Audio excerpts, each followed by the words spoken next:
കേരളത്തിലെ കോഴിക്കോട് ജില്ലയിൽ നഗരത്തിന്റെ തിരക്കിൽ നിന്ന് അല്പം മാറി സ്ഥിതി ചെയ്യുന്ന ഒരു ചെറിയ റെയിൽവേ സ്റ്റേഷൻ. പകൽ സമയങ്ങളിൽ യാത്രക്കാരുടെ ബഹളവും ട്രെയിനുകളുടെ വരവും പോക്കും കൊണ്ട് സജീവമാകുന്ന ആ സ്റ്റേഷൻ രാത്രി 10 മണി കഴിഞ്ഞാൽ മറ്റൊരു ലോകം പോലെ തോന്നും. പ്ലാറ്റ്ഫോമിലെ മങ്ങിയ വെളിച്ചം, ദൂരെയൊക്കെ കേൾക്കുന്ന ട്രെയിൻ വിസിൽ, ഇടയ്ക്കിടെ പെയ്യുന്ന മഴയുടെ ശബ്ദം, ഇവയെല്ലാം ചേർന്ന് ഒരു വിചിത്രമായ നിശബ്ദത അവിടെ നിറയും. ആ രാത്രി മഴ അസാധാരണമായി ശക്തമായിരുന്നു. കാറ്റ് വീശുമ്പോൾ പ്ലാറ്റ്ഫോമിലേക്ക് മഴത്തുള്ളികൾ അടിച്ചു കയറുകയായിരുന്നു. അവസാന ട്രെയിൻ സ്റ്റേഷൻ വിട്ടുപോയതോടെ യാത്രക്കാരും പിരിഞ്ഞു. ഏതാനും തൊഴിലാളികളും 2-3 യാത്രക്കാരും മാത്രമാണ് അവിടെ ബാക്കിയുണ്ടായിരുന്നത്. പ്ലാറ്റ്ഫോമിന്റെ അറ്റത്തായി വർഷങ്ങളായി ഒരു ചെറിയ ചായക്കട നടത്തി ജീവിക്കുന്ന ആളായിരുന്നു രാഘവേട്ടൻ. 68 വയസ്സ് കഴിഞ്ഞെങ്കിലും എല്ലാ ദിവസവും വൈകുന്നേരം 5 മണിക്ക് കട തുറന്ന് അവസാന ട്രെയിൻ പോകുന്നതുവരെ അദ്ദേഹം അവിടെ ഉണ്ടാകും. വലിയ സമ്പത്തൊന്നുമില്ല. എന്നാൽ സ്റ്റേഷനിൽ വരുന്ന പലർക്കും അദ്ദേഹം ഒരു ചായക്കടക്കാരൻ മാത്രമായിരുന്നില്ല. ആവശ്യം വന്നാൽ ഒരു ഉപദേശകൻ, വിശക്കുന്നവർക്ക് ഭക്ഷണം നൽകുന്ന ഒരാൾ, ഒറ്റപ്പെട്ടവർക്ക് സംസാരിക്കാൻ കഴിയുന്ന ഒരു നല്ല മനുഷ്യൻ. ആ രാത്രിയും കട അടക്കാൻ തയ്യാറാകുന്നതിനിടെയാണ് അദ്ദേഹത്തിൻ്റെ ശ്രദ്ധ പ്ലാറ്റ്ഫോമിൻ്റെ ഒരു മൂലയിലേക്ക് പോയത്. ഒരു യുവതി അവിടെ ഇരിക്കുകയായിരുന്നു. 25 26 വയസ്സ് പ്രായം. മഴയിൽ നനഞ്ഞ നീല നിറത്തിലുള്ള ചുരിദാർ ശരീരത്തോട് ഒട്ടിക്കിടക്കുന്നു. മുടിയിൽ നിന്നും വെള്ളം ഇറ്റി വീഴുന്നു. കയ്യിൽ ഒരു ചെറിയ ബാഗ് മാത്രം. മുഖത്ത് ക്ഷീണവും ഭയവും ഒരുപോലെ നിറഞ്ഞിരുന്നു. ഇടയ്ക്കിടെ അവൾ ചുറ്റും നോക്കുന്നുണ്ടായിരുന്നു. ആരെയോ ഭയക്കുന്ന കണ്ണുകൾ. രാഘവൻ ചേട്ടൻ കുറച്ചുനേരം അവളെ ശ്രദ്ധിച്ചു. സാധാരണയായി രാത്രിയിൽ ഒറ്റയ്ക്കിരിക്കുന്ന യാത്രക്കാരെ അദ്ദേഹം പലവട്ടം കണ്ടിട്ടുണ്ട്. പക്ഷേ ഈ പെൺകുട്ടിയുടെ മുഖത്ത് എന്തോ ഒരു പന്തിയല്ലായ്മ. അദ്ദേഹം ചൂട് ചായയുമായി പതുക്കെ അവളുടെ അടുത്തേക്ക് നടന്നു. മോളെ, നീ എന്താ ഇവിടെ ഇങ്ങനെ ഇരിക്കുന്നത്? ദാ ചൂടുള്ള ഒരു ചായയാണിത്, ഇതങ്ങ് കുടിച്ചേ, നല്ല തണുപ്പല്ലേ. യുവതി ആ വാക്ക് കേട്ട് ആദ്യം ഒന്നും പറഞ്ഞില്ല. കൈകൾ കൂപ്പിപ്പിടിച്ച് താഴേക്ക് നോക്കിയിരുന്നു. പണം വേണ്ട, നീ ചായ കുടിച്ചോ, സ്നേഹത്തോടെ വീണ്ടും രാഘവേട്ടൻ പറഞ്ഞു. ഇത്ര നേരം ഇവിടെ ഇരിക്കുന്നത് കണ്ടപ്പോൾ ഞാൻ ചോദിച്ചതാ, അദ്ദേഹം കൂട്ടിച്ചേർത്തു. അപ്പോഴാണ് അവൾ പതുക്കെ മുഖമുയർത്തിയത്. കണ്ണുകൾ ചുവന്നിരുന്നു. കരഞ്ഞതിൻ്റെ പാടുകൾ വ്യക്തമായി കാണാം. വേണ്ടച്ച, നന്ദി, അവൾ ശബ്ദം വിറച്ച് പറഞ്ഞു. രാഘവേട്ടൻ നിർബന്ധിച്ചില്ല. ചായ അവളുടെ അരികിൽ വച്ചിട്ട് മടങ്ങാൻ തുടങ്ങി. എന്നാൽ 2 അടി നടന്ന ശേഷം എന്തോ ഓർത്ത് വീണ്ടും തിരിഞ്ഞു. മോളെ, അവസാന ബസ്സും പോയി. ഈ സമയത്ത് മോളിവിടെ ഒറ്റയ്ക്ക് ഇരിക്കുന്നത് അത്ര സുരക്ഷിതമല്ലാട്ടോ, രാഘവേട്ടൻ സമാധാനമില്ലാതെ തിരിഞ്ഞു നോക്കി ആ കുട്ടിയോട് പറഞ്ഞു. ആ വാക്കുകൾ കേട്ടപ്പോൾ യുവതിയുടെ കണ്ണുകളിൽ വീണ്ടും ഭയം നിറഞ്ഞു. അവൾ ചുറ്റും നോക്കി. ആരെങ്കിലും തന്നെ ശ്രദ്ധിക്കുന്നുണ്ടോ എന്ന് ഉറപ്പാക്കാൻ ശ്രമിക്കുന്നത് പോലെ. ശേഷം വളരെ പതുക്കെ അവൾ പറഞ്ഞു, എനിക്ക് എവിടേക്കാണ് പോകേണ്ടത് പോലും അറിയില്ല. ആ വാക്കുകൾ രാഘവൻ ചേട്ടൻ്റെ മനസ്സിൽ തട്ടി. അദ്ദേഹം ഇനി ചോദ്യങ്ങളൊന്നും ചോദിച്ചില്ല. കടയിലേക്ക് മടങ്ങി ഒരു പൊതിച്ചോറും ഒരു കുപ്പിവെള്ളവും എടുത്തു കൊണ്ടുവന്ന് അവൾക്ക് നൽകി. കുട്ടി, ആദ്യം നീ ഇത് കഴിക്ക്. വിശന്ന വയറ്റിലെ ഒരു പ്രശ്നത്തിനും പരിഹാരം നമുക്ക് കണ്ടെത്താൻ കഴിയില്ല. വിശപ്പ് മാറിയാൽ എല്ലാത്തിനും നമുക്ക് പരിഹാരം കാണാം. നീ ഇത് കഴിക്ക്, രാഘവൻ ചേട്ടൻ നിർബന്ധിച്ചു. യുവതി ആദ്യം മടിച്ചു. പിന്നെ പതുക്കെ പൊതിച്ചോറ് തുറന്നു. ഏറെ നേരമായി ഒന്നും കഴിച്ചിട്ടില്ലെന്ന് വ്യക്തം. അവൾ ഭക്ഷണം കഴിക്കുമ്പോൾ രാഘവൻ ചേട്ടൻ അല്പം മാറി നിന്നു. അപരിചിതമായ ഒരു പെൺകുട്ടിക്ക് വിശ്വാസം തോന്നാൻ സമയം വേണമെന്ന് അദ്ദേഹത്തിന് അറിയാമായിരുന്നു. അല്പസമയത്തിന് ശേഷം അദ്ദേഹം ശാന്തമായി ചോദിച്ചു, മോളുടെ പേരെന്താ? ഒരു നിമിഷം ആലോചിച്ച ശേഷം അവൾ മറുപടി പറഞ്ഞു, നീലിമ. അത് യഥാർത്ഥ പേരാണോ അല്ലയോ എന്ന് രാഘവൻ ചേട്ടൻ അന്വേഷിച്ചില്ല. പക്ഷേ ആ നിമിഷം പോലും അദ്ദേഹം അറിയുമായിരുന്നില്ല. മഴയിൽ വിറച്ച് തൻ്റെ മുന്നിലിരിക്കുന്ന ആ പെൺകുട്ടിയുടെ വരവ് തൻ്റെ ജീവിതം മാത്രമല്ല, ഒരു വലിയ കുറ്റകൃത്യത്തിൻ്റെ ചുരുളും അഴിച്ചുവിടാൻ പോവുകയാണെന്ന്. രാഘവേട്ടൻ കുറച്ചു നേരം മിണ്ടാതിരുന്നു. തൻ്റെ മുന്നിലിരിക്കുന്ന പെൺകുട്ടിയുടെ കണ്ണുകൾ കണ്ടത് സാധാരണ ഭയമല്ലെന്ന് അദ്ദേഹത്തിന് തോന്നി. ആരോ പിന്തുടരുന്നുവെന്ന പേടിയായിരുന്നു അത്. മോളെ, ഞാൻ ഒരു കാര്യം പറയട്ടെ? അദ്ദേഹം ശാന്തമായി ചോദിച്ചു. നീലിമ പതുക്കെ തലയാട്ടി. ഇവിടെ നിന്ന് എൻ്റെ വീട് നടക്കാൻ 10 മിനിറ്റ് മാത്രം. ഞാനും എൻ്റെ ഭാര്യ സരസ്വതി മാത്രം അവിടെ താമസിക്കുന്നത്. വേറെ എവിടെയും പോകാനില്ലെങ്കിൽ കുട്ടിക്ക് ഇന്നൊരു രാത്രി അവിടെ തങ്ങാം. രാവിലെ വെളിച്ചമായിട്ട് നമുക്ക് എന്താന്ന് വെച്ചാൽ തീരുമാനിക്കാം. നീലിമ ഉടനെ മറുപടി ഒന്നും പറഞ്ഞില്ല. അപരിചിതനായ ഒരാളെ വിശ്വസിക്കണോ എന്ന സംശയം അവളുടെ മുഖത്ത് വ്യക്തമായിരുന്നു. കഴിഞ്ഞ കുറച്ച് ദിവസങ്ങളായി അവൾ നേരിട്ട അനുഭവങ്ങൾ ആരെയും വിശ്വസിക്കാതിരിക്കാനാണ് അവളെ പഠിപ്പിച്ചിരുന്നത്. അത് മനസ്സിലാക്കിയ രാഘവൻ ചേട്ടൻ പറഞ്ഞു, വിശ്വാസം ഇല്ലെങ്കിൽ പ്രശ്നമില്ല മോളെ, ഞാൻ നിർബന്ധിക്കണില്ല. പക്ഷേ ഈ മഴയത്ത് സ്റ്റേഷനിൽ ഒറ്റയ്ക്കിരിക്കുന്നത് അത്ര സുഖമുള്ള കാര്യമില്ല, അദ്ദേഹം കൂട്ടിച്ചേർത്തു. ആ വാക്കുകളിൽ അഭിനയമൊന്നുമില്ലായിരുന്നു, ഒരു അച്ഛൻ്റെ കരുതൽ മാത്രമാണ് ഉണ്ടായിരുന്നത്. കുറച്ച് നിമിഷത്തെ നിശബ്ദതയ്ക്ക് ശേഷം നീലിമ പതുക്കെ എഴുന്നേറ്റു. ഞാൻ വരാം അച്ഛാ നിങ്ങളെ കൂടെ. രണ്ടുപേരും മഴയിലൂടെ നടന്നു. സ്റ്റേഷനിൽ നിന്ന് അല്പം മാറി ചെറിയൊരു വീടായിരുന്നു രാഘവൻ്റേത്. മുറ്റത്ത് തുളസിത്തറ, ഒരു വശത്ത് പഴയ സൈക്കിൾ, മഴത്തുള്ളികൾ വീഴുന്ന ഓടിട്ട മേൽക്കൂര. വാതിൽ തുറന്നത് സരസ്വതി അമ്മയായിരുന്നു. അവർ ചോദിച്ചു, ഇത്ര വൈകി ആരാ ചേട്ടാ? രാഘവൻ ചിരിച്ചുകൊണ്ട് പറഞ്ഞു, സ്റ്റേഷനിലെ ഒറ്റയ്ക്ക് ഇരിക്കുമായിരുന്നു ഈ കുട്ടി. ഇന്ന് രാത്രി ഇവള് നമ്മളെ കൂടെ നിൽക്കട്ടെ. ഇന്ന് രാത്രി നമ്മുടെ മകളാണെന്ന് കരുതി നമുക്ക് അവളോടെ പാർപ്പിക്കാം. ഒരു ചോദ്യവും ചോദിക്കാതെ സരസ്വതി നീലിമയെ അകത്തേക്ക് വിളിച്ചു. മോളെ, ആദ്യം ഈ നനഞ്ഞ വസ്ത്രമൊക്കെ നീ ഒന്ന് മാറ്റി. ഞാൻ ഒരു ചൂട് ചായ ഉണ്ടാക്കിത്തരാം, സരസ്വതി അവളോട് പറഞ്ഞു. അവൾ പഴയതാണെങ്കിലും വൃത്തിയായി അലക്കി വെച്ച ഒരു സൽവാറും തോർത്തും എടുത്തു നൽകി. കുറച്ചു നേരം കഴിഞ്ഞ് നീലിമ അടുക്കളയിൽ എത്തിയപ്പോൾ മേശപ്പുറത്ത് ചൂട് കഞ്ഞിയും പയറ് കറിയും തേങ്ങാ ചമ്മന്തിയും തയ്യാറായിരുന്നു. ആദ്യമായി അവളുടെ കണ്ണുകൾ നിറഞ്ഞു. എത്രയോ വലിയ ഹോട്ടലുകളിൽ താമസിച്ചിട്ടുണ്ടെങ്കിലും ഇത്ര സ്നേഹത്തോടെ ആരും ഭക്ഷണം വിളമ്പിയിട്ടില്ലെന്ന് അവൾ ഓർത്തു. ഭക്ഷണം കഴിക്കുമ്പോൾ സരസ്വതി സ്നേഹത്തോടെ ചോദിച്ചു, മോളുടെ വീട് എവിടെയാ? ഒരു നിമിഷം ചിന്തിച്ച ശേഷം നീലിമ മറുപടി പറഞ്ഞു, കുറച്ച് പ്രശ്നങ്ങളുണ്ട് അമ്മേ. ഇപ്പോൾ ഒന്നും ചോദിക്കല്ലേ, സമയമാകുമ്പോൾ ഞാൻ എല്ലാം നിങ്ങളോട് പറയാം. സരസ്വതി പുഞ്ചിരിച്ചു. അത് മതി മോളെ, ഇവിടെ നിനക്ക് ഒരു പേടിയും പേടിക്കണ്ട കേട്ടോ. ധൈര്യമായിരുന്നു. ആ വാക്കുകൾ കേട്ടപ്പോൾ നീലിമക്ക് വർഷങ്ങൾക്കു ശേഷം ഒരു സുരക്ഷിതത്വം അനുഭവപ്പെട്ടു. എന്നാൽ ആ സമാധാനം അധികം നീണ്ടില്ല. പുറത്ത് മഴ ഇപ്പോഴും തകർത്തു പെയ്തുകൊണ്ടിരിക്കുന്നു. കാറ്റിൻ്റെ ശക്തിയിൽ ജനൽപ്പാളികൾ ഇടയ്ക്കിടെ വിറക്കുന്നുണ്ടായിരുന്നു. രാഘവേട്ടൻ വാതിൽ പൂട്ടി വിളക്കണക്കാൻ ഒരുങ്ങുമ്പോഴാണ് ടക് ടക് വാതിൽ ശക്തമായി മുട്ടുന്ന ശബ്ദം. ആ ശബ്ദം കേട്ടതും നീലിമ ഞെട്ടി ഉണർന്നു. മുഖത്തെ നിറം മങ്ങി. അച്ഛാ, വാതിൽ തുറക്കരുത്, അവൾ വിറയുന്ന ശബ്ദത്തിൽ പറഞ്ഞു. രാഘവേട്ടൻ ജനലിലൂടെ പുറത്തേക്ക് നോക്കാൻ ശ്രമിച്ചു.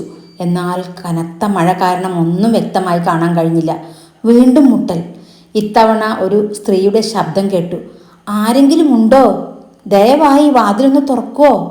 ആ ശബ്ദം കേട്ടപ്പോൾ രാഘവൻ ചേട്ടൻ ഒന്ന് ആശ്വസിച്ചു. ഒരു സ്ത്രീയാണെന്ന് തോന്നുന്നു അത്. നീലിമ ഇപ്പോഴും ഭയത്തിലായിരുന്നു. അച്ഛാ, സൂക്ഷിക്കണം, അറിയാത്തവരാ, വാതിൽ തുറക്കല്ലേ. രാഘവൻ പതുക്കെ വാതിൽ തുറന്നു. മഴയിൽ പൂർണ്ണമായും നനഞ്ഞ ഒരു യുവതി വാതിൽക്കൽ നിൽക്കുന്നു. ഏകദേശം 30 വയസ്സ് പ്രായം തോന്നിക്കും. ഇളം ചാരനിറത്തിലുള്ള കോട്ടൺ സൽവാർ, കയ്യിൽ ഒരു ട്രാവൽ ബാഗും, മുഖത്ത് ക്ഷീണവും തണുപ്പും തോന്നും. ക്ഷമിക്കണം, അവൾ വിനയത്തോടെ പറഞ്ഞു. ഞാൻ ഈ വഴിയിലൂടെ യാത്ര ചെയ്യുകയായിരുന്നു. മഴയിൽ എൻ്റെ കാറ് പെട്ടെന്ന് ബ്രേക്ക് ഡൗൺ ആയി. മൊബൈലിന് സിഗ്നലും ഇല്ല. ചുറ്റും ആരെയും കണ്ടില്ല. റെയിൽവേ സ്റ്റേഷനിൽ നിന്നും ഈ വീടിൻ്റെ വെളിച്ചം മാത്രമാണ് കണ്ടത്. ഒരു രാത്രി ഞാൻ ഇവിടെ നിൽക്കട്ടെ, എന്നെ അതിന് അനുവദിക്കുമോ? അവൾ രാഘവൻ ചേട്ടനോട് ചോദിച്ചു. രാഘവൻ ചേട്ടൻ ഒരു നിമിഷം ഒന്നും ആലോചിച്ചില്ല. ഇങ്ങോട്ട് കയറി വാ മോളെ, ഇങ്ങനെയൊരു രാത്രിയിൽ ആരും പുറത്ത് ഇതുപോലെ നിൽക്കാൻ പറ്റൂല. സരസ്വതി അമ്മ ഉടനെ ഒരു തോർത്ത് കൊണ്ടുവന്നു. ആദ്യം തല തുടച്ചോളൂ കുട്ടി. ആ തോർത്ത് ആ പെൺകുട്ടിയുടെ നേരേക്ക് നീട്ടി. അപരിചിതയായ ആ യുവതി നന്ദിയോടെ പുഞ്ചിരിച്ചു. എന്താ പേര് കുട്ടിയുടെ? അവളുടെ മറുപടി, എൻ്റെ പേര് അനഘ. അതിൽ കൂടുതൽ ഒന്നും അവൾ പറഞ്ഞില്ല. രാഘവേട്ടൻ കൂടുതൽ ചോദ്യം ചോദിച്ചില്ല. നീലിമ മാത്രമാണ് അവളെ സൂക്ഷിച്ചു നോക്കിയത്. അവളുടെ പെരുമാറ്റത്തിൽ ഒരു പ്രത്യേകത. സാധാരണക്കാരിൽ കാണാത്ത ഒരു ജാഗ്രതയും. എന്നാൽ അവൾ ആരാണെന്നോ എന്തിനാണ് ഈ വഴിയിലൂടെ വന്നതെന്നോ ആർക്കും അറിയില്ലായിരുന്നു. സരസ്വതി അമ്മ എല്ലാവർക്കും ചൂടുചായ നൽകി. രാഘവേട്ടൻ ചിരിച്ചുകൊണ്ട് പറഞ്ഞു, ഇന്ന് ഈ വീട് ഭാഗ്യമുള്ളതാണെന്ന് തോന്നുന്നു. ഒരേ രാത്രിയിൽ 2 മക്കളെ ഞങ്ങൾക്ക് കിട്ടി. ആ വാക്കുകൾ കേട്ട് അനഘയും നീലിമയും പരസ്പരം നോക്കി ചെറുതായി പുഞ്ചിരിച്ചു. പക്ഷേ ആ പുഞ്ചിരി അധികം നേരം നീണ്ടില്ല. പുറത്ത് പെട്ടെന്ന് കാറിൻ്റെ എൻജിൻ ശബ്ദം കേട്ടു. ഒന്നല്ല 2 വാഹനങ്ങൾ. അവ വീടിൻ്റെ മുറ്റത്ത് വന്നു നിന്നു. ഹെഡ്ലൈറ്റിൻ്റെ ശക്തമായ വെളിച്ചം ജനൽ ചില്ലുകളിലൂടെ വീടിനകത്തേക്ക് പതിച്ചു. നീലിമയുടെ മുഖം നിമിഷങ്ങൾക്കുള്ളിൽ വിളറി. അവളുടെ കയ്യിലുണ്ടായിരുന്ന ചായക്കപ്പ് താഴെ വീണ് പൊട്ടി. അവൾ ശ്വാസം മുട്ടി പറഞ്ഞു, അവർ എന്നെ കണ്ടെത്തി അച്ഛാ. അതേസമയം പുറത്തുനിന്ന് ഭാരമുള്ള ബോട്ടുകളുടെ ശബ്ദം വീടിനടുത്തേക്ക് വന്നു. ഒരു നിമിഷം വാതിൽ അതിശക്തമായി ആരോ മുട്ടി. അതിനൊപ്പം ഒരു പരുക്കൻ ശബ്ദവും മുഴങ്ങി, അകത്തുള്ള പെണ്ണിനെ ഞങ്ങൾക്കറിയാം, മര്യാദക്ക് വാതിൽ തുറക്ക്.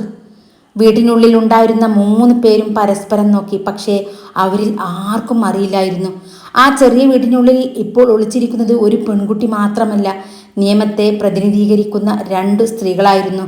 ഒരാൾ തൻ്റെ യഥാർത്ഥ തിരിച്ചറിയൽ മറച്ച ഒരു പ്രത്യേക അന്വേഷണ ഉദ്യോഗസ്ഥയും മറ്റേയാൾ പിറ്റേന്ന് ആ ജില്ലയിൽ ചുമതലയേൽക്കാൻ പോകുന്ന പുതിയ IPS ഉദ്യോഗസ്ഥയും.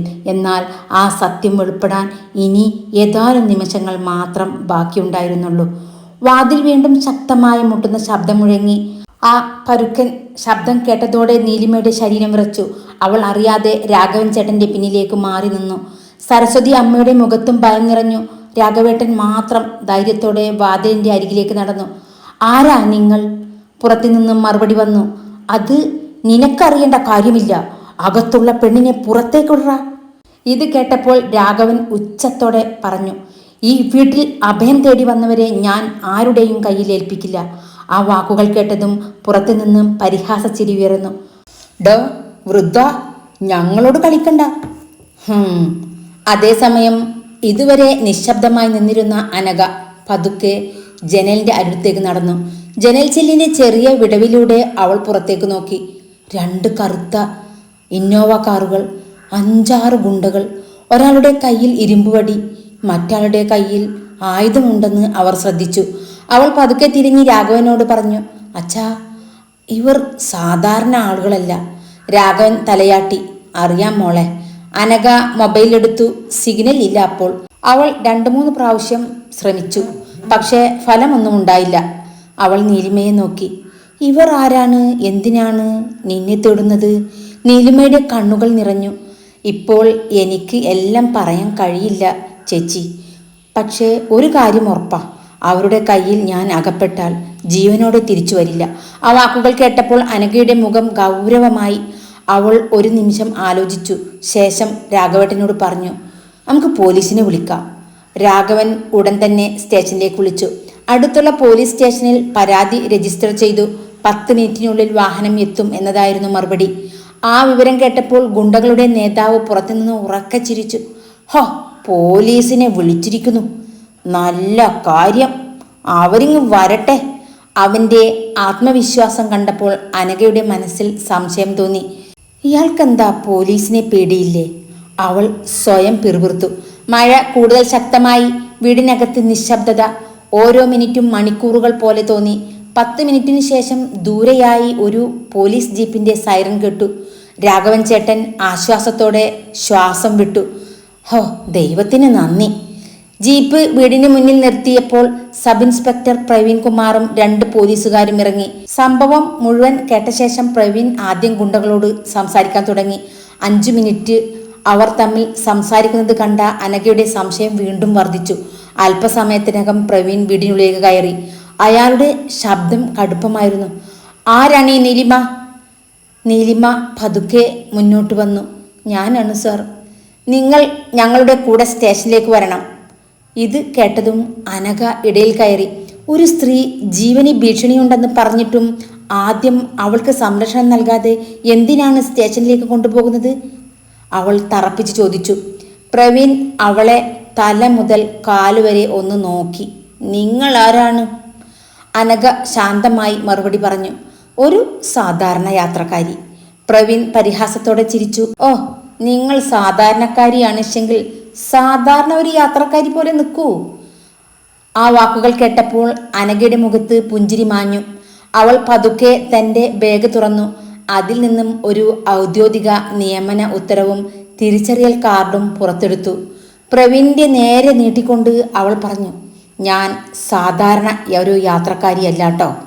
ഞാൻ അനഘ കൃഷ്ണൻ. നാളെ രാവിലെ ഈ ജില്ലയിലെ അസിസ്റ്റന്റ് പോലീസ് കമ്മീഷണറായി ഔദ്യോഗികമായി ചുമതലയേൽക്കാൻ വരുന്ന ഉദ്യോഗസ്ഥയാണ്. ഒരു നിമിഷം വീടിനകത്ത് നിശബ്ദത പടർന്നു. രാഘവൻ ചേട്ടനും സരസ്വതി അമ്മയും ഞെട്ടലോടെ അനഘയെ നോക്കി. പക്ഷേ പ്രവീണിന്റെ മുഖത്ത് ഭയത്തേക്കാൾ മറ്റെന്തോ ആയിരുന്നു. അത് അഹങ്കാരത്തിൻ്റെ. അയാൾ പതുക്കെ പുഞ്ചിരിച്ചു. മാഡം, നിങ്ങൾ ഇതുവരെ ചുമതലയേറ്റിട്ടില്ല.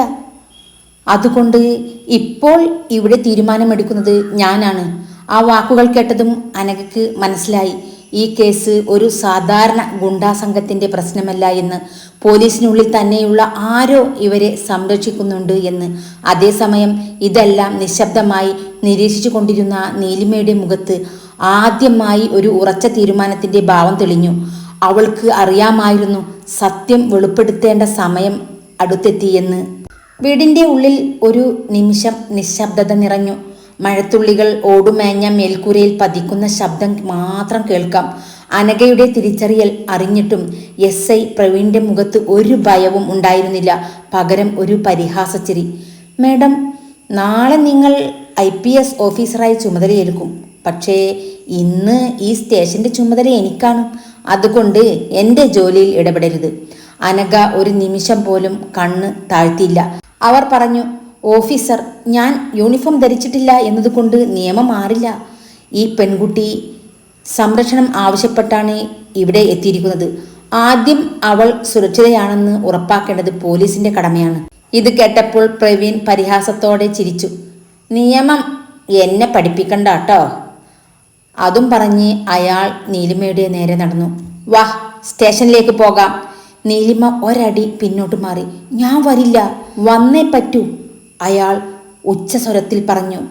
ഞാൻ ഇവരുടെ കൂടെ എവിടെയും പോകില്ല. എന്നെ കൊണ്ടുപോകല്ലേ എന്ന് പറയൂ അച്ഛ.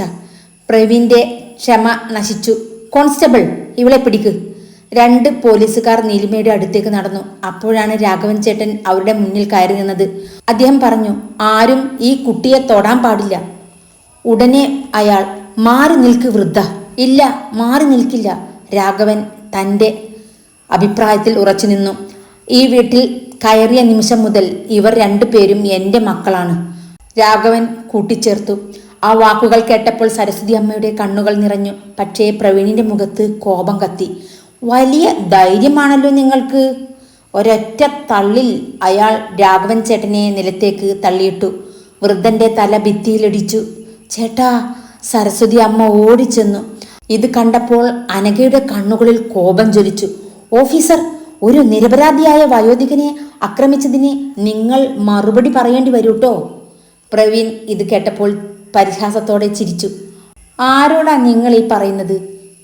ഉടനെ അവൾ നിയമത്തോട്. ആ നിയമം ഞാനാണ്, പ്രവീണിന്റെ മറുപടി. ആ വാക്കുകൾ കേട്ടപ്പോൾ നീലിമയുടെ മുഖം പെട്ടെന്ന് മാറി. ഇതുവരെ ഭയന്നു നിന്ന പെൺകുട്ടിയെ കാണാനില്ലായിരുന്നു. അവളുടെ കണ്ണുകളിൽ ഇപ്പോൾ അപൂർവമായ ഒരു ആത്മവിശ്വാസം. അവൾ പതുക്കെ രാഘവൻ ചേട്ടനെ എഴുന്നേൽപ്പിച്ചു. അച്ഛാ, ഒന്നും പറ്റിയില്ലല്ലോ? ഇല്ല മോളെ, ഇനി നിങ്ങൾ ഒന്നും പറയണ്ട. അവൾ ശാന്തമായി തൻ്റെ ബാഗ് തുറന്നു. പ്രവീൺ ഉറക്കെ പറഞ്ഞു, ആ ബാഗ് പിടിച്ചെടുക്ക്. ഒരു കോൺസ്റ്റബിൾ മുന്നോട്ട് വന്നു. പക്ഷേ നീലിമ കൈ ഉയർത്തി അവനെ തടഞ്ഞു. ഒരു നിമിഷം. അവൾ ബാഗിൽ നിന്നും ഒരു കറുത്ത ഫയലെടുത്തു. അതിനുള്ളിൽ ഒരു ഔദ്യോഗിക തിരിച്ചറിയൽ കാർഡും ചില രേഖകളും ഉണ്ടായിരുന്നു. അവൾ ആ കാർഡ് നേരെ പ്രവീണിന്റെ കൈക്കിലേക്ക് നൽകി. ഇതൊന്ന് വായിക്കൂ. അലക്ഷ്യത്തോടെ കാർഡ് വാങ്ങിയ പ്രവീണിന്റെ മുഖം അടുത്ത നിമിഷം വിളറി. കണ്ണുകൾ വലുതായി, കൈകൾ ചെറുതായി വിറച്ചു. അതിൽ എഴുതിയിരിക്കുന്നത് കണ്ട്, നീലിമ രാജൻ, സീനിയർ ഇൻവെസ്റ്റിഗേഷൻ ഓഫീസർ, സംസ്ഥാന പ്രത്യേക അന്വേഷണ വിഭാഗം. താഴെ സർക്കാർ മുദ്ര, പ്രത്യേക അധികാര ചിഹ്നം. പ്രവീണിന്റെ വായിൽ നിന്നും അറിയാതെ വാക്കുകൾ പുറത്തു വന്നു. മാഡം. രാഘവൻ ചേട്ടനും സരസ്വതി അമ്മയും അമ്പരന്ന് നീലിമയെ നോക്കി. അനഘയുടെ മുഖത്തും അത്ഭുതം. നീലിമ ശാന്തമായി പറഞ്ഞു, കഴിഞ്ഞ 5 മാസമായി ഞാൻ ഈ ജില്ലയിലെ ഭൂമാഫിയായും അവരെ സംരക്ഷിക്കുന്ന ഉദ്യോഗസ്ഥരെയും കുറിച്ച് രഹസ്യ അന്വേഷണം നടത്തുകയാണ്. അവൾ ജിതിനെ നോക്കി. നിന്നെ ഞാൻ ആദ്യമായി കാണുന്നതല്ല. ജിതിൻ്റെ മുഖത്ത് ഭയം തെളിഞ്ഞു. അയാളുടെ എല്ലാ ഫോൺ സംഭാഷണങ്ങളും ബാങ്ക് ഇടപാടുകളും ഞങ്ങളുടെ കൈവശമുണ്ട്. പിന്നീട് അവൾ പ്രവീണിൻ്റെ നേരെ തിരിഞ്ഞു. ഒരു പോലീസ് ഓഫീസർ കുറ്റവാളികളിൽ നിന്ന് എത്ര രൂപ കൈപ്പറ്റിയെന്ന് കണ്ടെത്താൻ അധികം സമയമെടുക്കില്ലാട്ടോ, നീലിമ കൂട്ടിച്ചേർത്തു. ഇത് കേട്ടുടനെ പ്രവീൺ ഒന്നും പറയാനാകാതെ നിന്നു. നീലിമ മൊബൈൽ ഫോൺ പുറത്തെടുത്തു. ഇതുവരെ ഓഫ് ആയിരുന്നതുപോലെ തോന്നിയ ആ ഫോൺ അവൾ ഒരു പ്രത്യേക സുരക്ഷാ ഉപകരണത്തോട് ബന്ധിപ്പിച്ചിരുന്നു. മറ്റൊരു ബട്ടൺ അമർത്തി. Code blue. ഓപ്പറേഷൻ ആരംഭിക്കാം, അവൾ അത്രമാത്രം പറഞ്ഞു. 3 മിനിറ്റ്. ആർക്കും ഒന്നും മനസ്സിലായില്ല. പെട്ടെന്ന് പുറത്തുനിന്ന് നിരവധി വാഹനങ്ങളുടെ സൈറൺ മുഴങ്ങി. 1 അല്ല 2 അല്ല 6 സർക്കാർ വാഹനങ്ങൾ വീടിന് മുന്നിൽ വന്നു നിന്നു. കറുത്ത യൂണിഫോമിട്ട പ്രത്യേക അന്വേഷണ സംഘങ്ങൾ അതിവേഗം വീടിന് ചുറ്റും നിലയുറപ്പിച്ചു. ആരും അനങ്ങരുത്, ഒരാൾ ഉറക്കെ വിളിച്ചു. ജിതിനും കൂട്ടരും ഓടാൻ ശ്രമിച്ചെങ്കിലും ഏതാനും നിമിഷങ്ങൾക്കുള്ളിൽ എല്ലാവരുടെയും കൈകളിൽ വിലങ്ങു വീണു. പ്രത്യേക അന്വേഷണ സംഘത്തിന്റെ മേധാവി വീടിനുള്ളിലേക്ക് കയറി. ആദ്യം അദ്ദേഹം അനഘയെ സല്യൂട്ട് ചെയ്തു. പിന്നീട് നീലിമയുടെ നേരെ തിരിഞ്ഞു പറഞ്ഞു, മേഡം, ഓപ്പറേഷൻ വിജയകരമായി പൂർത്തിയായി. നീലിമ പതുക്കെ രാഘവൻ ചേട്ടനെ നോക്കി. എന്താണ് ഇവിടെ സംഭവിക്കുന്നത്, നടന്നുകൊണ്ടിരിക്കുന്നത് എന്ന് അറിയാതെ രാഘവൻ ചേട്ടൻ ആകെ പകച്ചു നിന്നു. അങ്ങനെ പിറ്റേന്നു രാവിലെ മഴ പൂർണ്ണമായി മാറിയിരുന്നു. രാഘവൻ ചേട്ടന്റെ ചെറിയ വീടിന് മുന്നിൽ സർക്കാർ വാഹനങ്ങളും മുതിർന്ന പോലീസ് ഉദ്യോഗസ്ഥരും നിലനിന്നു. സംസ്ഥാന അന്വേഷണ വിഭാഗത്തിന്റെ റിപ്പോർട്ടിന്റെ അടിസ്ഥാനത്തിൽ SI പ്രവീൺ കുമാറിനെ സർവീസിൽ നിന്ന് സസ്പെൻഡ് ചെയ്യുകയും അറസ്റ്റ് ചെയ്യുകയും ചെയ്തു. അധികാര ദുർവിനിയോഗം, നിരപരാധികളെ ഭീഷണിപ്പെടുത്തൽ, കുറ്റവാളികളുമായി ചേർന്ന് പ്രവർത്തിക്കൽ എന്നീ ഗുരുതര കുറ്റങ്ങളാണ് അദ്ദേഹത്തിനെതിരെ ചുമത്തപ്പെട്ടത്. ജിതിനെയും അവന്റെ സംഘത്തെയും കോടതിയിൽ ഹാജരാക്കി റിമാൻഡ് ചെയ്തു. അന്വേഷണത്തിനിടെ അവരുടെ പിന്നിൽ വർഷങ്ങളായി പ്രവർത്തിച്ചിരുന്ന വൻ ഭൂമാഫിയ സംഘത്തിന്റെയും വിവരങ്ങളും പുറത്തുവന്നു. നിരവധി നിരപരാധികളുടെയും ഭൂമിയും വീടുകളും ഭീഷണിപ്പെടുത്തി തട്ടിയെടുത്ത ആ സംഘത്തിലെ പ്രധാനികളെയും പോലീസ് അറസ്റ്റ് ചെയ്തു. ഒരു രാത്രി അഭയം നൽകിയതിലൂടെ ആരംഭിച്ച സംഭവം ഒരു വലിയ കുറ്റകൃത്യ ശൃംഖലയെ തകർത്ത വിജയമായി മാറുകയായിരുന്നു. അതേ ദിവസം ഉച്ചയ്ക്ക് നഗരത്തിലെ പോലീസ് കമ്മീഷണർ ഓഫീസിൽ നടന്ന ഔദ്യോഗിക ചടങ്ങിൽ Anagha Krishnan IPS assistant police കമ്മീഷണറായി ചുമതലയേറ്റു. വേദിയിൽ സത്യപ്രതിജ്ഞ ചെയ്തപ്പോൾ അവളുടെ കണ്ണുകളിൽ അഭിമാനത്തെക്കാൾ കൂടുതൽ നിറഞ്ഞത് നന്ദിയായിരുന്നു. ചടങ്ങ് കഴിഞ്ഞ ഉടനെ അവൾ ഔദ്യോഗിക വാഹനത്തിൽ നേരെ രാഘവൻ ചേട്ടന്റെ വീട്ടിലേക്ക് തിരിച്ചു. അവിടെ ഇതിനോടകം നീലിമയും എത്തിയിരുന്നു. ഇരുവരെയും ഒരുമിച്ച് കണ്ടപ്പോൾ രാഘവൻ ചേട്ടന്റെ മുഖത്ത് പതിഞ്ഞ പുഞ്ചിരി വാക്കുകൾക്കതീതമായിരുന്നു. അദ്ദേഹം ചിരിച്ചുകൊണ്ട് പറഞ്ഞു, ഇന്നലെ രാത്രി എൻ്റെ വീട്ടിൽ 2 വലിയ ഉദ്യോഗസ്ഥരാണ് ഉറങ്ങുന്നതെന്ന് ഞാൻ സ്വപ്നത്തിൽ പോലും കരുതിയില്ല. നിങ്ങൾ സാധാരണ പെൺകുട്ടികളാണെന്ന് മാത്രമാണ് ഞാൻ വിചാരിച്ചത്. നീലിമ സ്നേഹത്തോടെ അദ്ദേഹത്തിൻ്റെ കൈപിടിച്ചു. ഇത് കേട്ടപ്പോൾ, അച്ഛാ, നിങ്ങൾ ഞങ്ങളെ ഉദ്യോഗസ്ഥരായി കണ്ടിരുന്നെങ്കിലേ ഒരു പക്ഷേ ആ വാതിൽ ഇത്ര സ്നേഹത്തോടെ തുറക്കുമായിരുന്നില്ല. നിങ്ങൾ കണ്ടത് 2 പെൺമക്കളെയാണ്. അതുകൊണ്ടാണ് ഞങ്ങൾക്ക് ഇന്നും ജീവൻ ബാക്കി ഉണ്ടായത്. അത് കേട്ടപ്പോൾ രാഘവൻ ചേട്ടൻ്റെ കണ്ണുകൾ നനഞ്ഞു. അനഘ പതുക്കെ മുന്നോട്ട് വന്ന് അദ്ദേഹത്തിൻ്റെ കൈകൾ വീണ്ടും ചേർത്ത് പിടിച്ചു. എൻ്റെ സർവീസിലെ ആദ്യ പാഠം പോലീസ് അക്കാദമിയിൽ നിന്നല്ല, ഈ ചെറിയ വീട്ടിൽ നിന്നാണ് ഞാൻ പഠിച്ചത്. നിയമം എങ്ങനെ നടപ്പാക്കണമെന്ന് അക്കാദമി പഠിപ്പിച്ചു, പക്ഷേ മനുഷ്യനെ എങ്ങനെ സ്നേഹിക്കണമെന്ന് പഠിപ്പിച്ചത് നിങ്ങളാണ്. ആ വാക്കുകൾ കേട്ടതോടെ സരസ്വതി അമ്മയുടെ കണ്ണുകളിൽ സന്തോഷ കണ്ണീർ നിറഞ്ഞു. ഞങ്ങളൊന്നും അത്ര വലിയ കാര്യമൊന്നും ചെയ്തിട്ടില്ല മോളെ. രാത്രിയിലെ സഹായം ചോദിച്ചെത്തിയ 2 പെൺമക്കൾക്ക് ഒരു സുരക്ഷിത ഇടം കൊടുത്തേ ഉള്ളൂ. അവർ അത്രയും പറഞ്ഞ് വിങ്ങി പൊട്ടിക്കരഞ്ഞു. അല്പ ദിവസങ്ങൾക്കു ശേഷം ജില്ലാ ഭരണകൂടത്തിൻ്റെ നേതൃത്വത്തിൽ വലിയൊരു പൊതുചടങ്ങ് സംഘടിപ്പിച്ചു.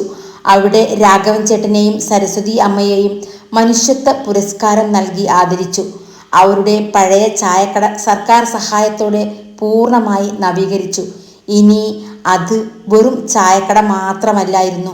പ്രതിസന്ധിയിൽ അകപ്പെടുന്ന സ്ത്രീകൾക്ക് രാത്രിയിൽ സുരക്ഷിതമായി അഭയം തേടാൻ കഴിയുന്ന അഭയ കേന്ദ്രം പദ്ധതിയുടെ ആദ്യ സന്നദ്ധ പ്രവർത്തകരായി രാഘവൻ ചേട്ടനും സരസ്വതി അമ്മയെയും നിയമിച്ചു.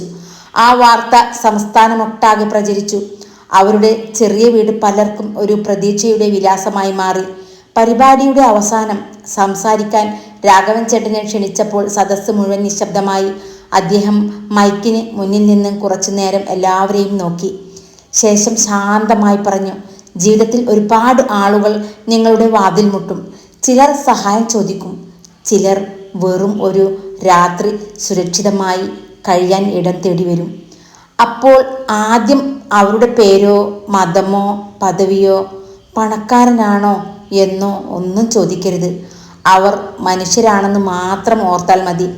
മനുഷ്യത്വം മരിക്കാത്തിടത്തോളം ഈ ലോകം ഒരിക്കലും ഇരുണ്ടുപോകില്ല. ആ വാക്കുകൾ പറഞ്ഞ് അവസാനിപ്പിച്ചതോടെ സദസ്സ് മുഴുവൻ എഴുന്നേറ്റ് നിന്ന് കൈയടിച്ചു. ആ കയ്യടിയിൽ ആദരവുണ്ടായിരുന്നു, ആ കണ്ണീരിൽ നന്ദിയും. ആ ദിവസത്തോടെ രാഘവൻ ചേട്ടൻ്റെ ചെറിയ വീട് ഒരു സാധാരണ വീടല്ലാതെയായി. മനുഷ്യത്വം ജീവിച്ചിരിക്കുന്ന ഒരു വിലാസമായി അത് എല്ലാവരുടെയും മനസ്സിൽ പതിഞ്ഞു. മനുഷ്യത്വം കാണിക്കാൻ അധികാരമോ സമ്പത്തോ വലിയ സ്ഥാനമോ ആവശ്യമില്ല.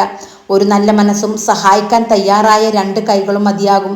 യഥാർത്ഥ നീതി നിയമപുസ്തകങ്ങളിൽ മാത്രം എഴുതപ്പെട്ടിരിക്കുന്നതല്ല. പ്രതിസന്ധികളിൽ അകപ്പെട്ട ഒരാൾക്ക് ഭയമില്ലാതെ അഭയം നൽകാൻ തയ്യാറാകുന്ന മനുഷ്യരുടെ ഹൃദയങ്ങളിലാണ് അത് എന്നും ജീവിക്കുന്നത്. മനുഷ്യനെ മനുഷ്യനായി കാണുന്ന മനസ്സ് ഉള്ളിടത്തോളം പ്രതീക്ഷയും നീതിയും ഈ ലോകത്ത് ഒരിക്കലും അവസാനിക്കില്ല എന്ന് ഈ കഥ നമ്മെ ഓർമ്മിപ്പിക്കുന്നു. കൂട്ടുകാരെ, ഈ കഥ ഇവിടെ അവസാനിക്കുന്നു. ഇതുപോലുള്ള വ്യത്യസ്ത കഥകൾ കേൾക്കുവാൻ നിങ്ങൾ എൻ്റെ ചാനൽ സബ്സ്ക്രൈബ് ചെയ്യൂ. കഥയെക്കുറിച്ചുള്ള നിങ്ങളുടെ അഭിപ്രായങ്ങൾ കമൻറ്റിലൂടെ രേഖപ്പെടുത്തുമല്ലോ. കൂടാതെ സബ്സ്ക്രൈബ് ചെയ്യാനും ഹൈപ്പ് ചെയ്യാനും ലൈക്ക് ചെയ്യാനും ഒന്നും മറക്കരുത്. പുതിയ വ്യത്യസ്തമായ ഒരു കഥയുമായി നിങ്ങളുടെ മുന്നിലേക്ക് വരുന്നതുവരെ എല്ലാവർക്കും Tata bye bye. Thank you for watching.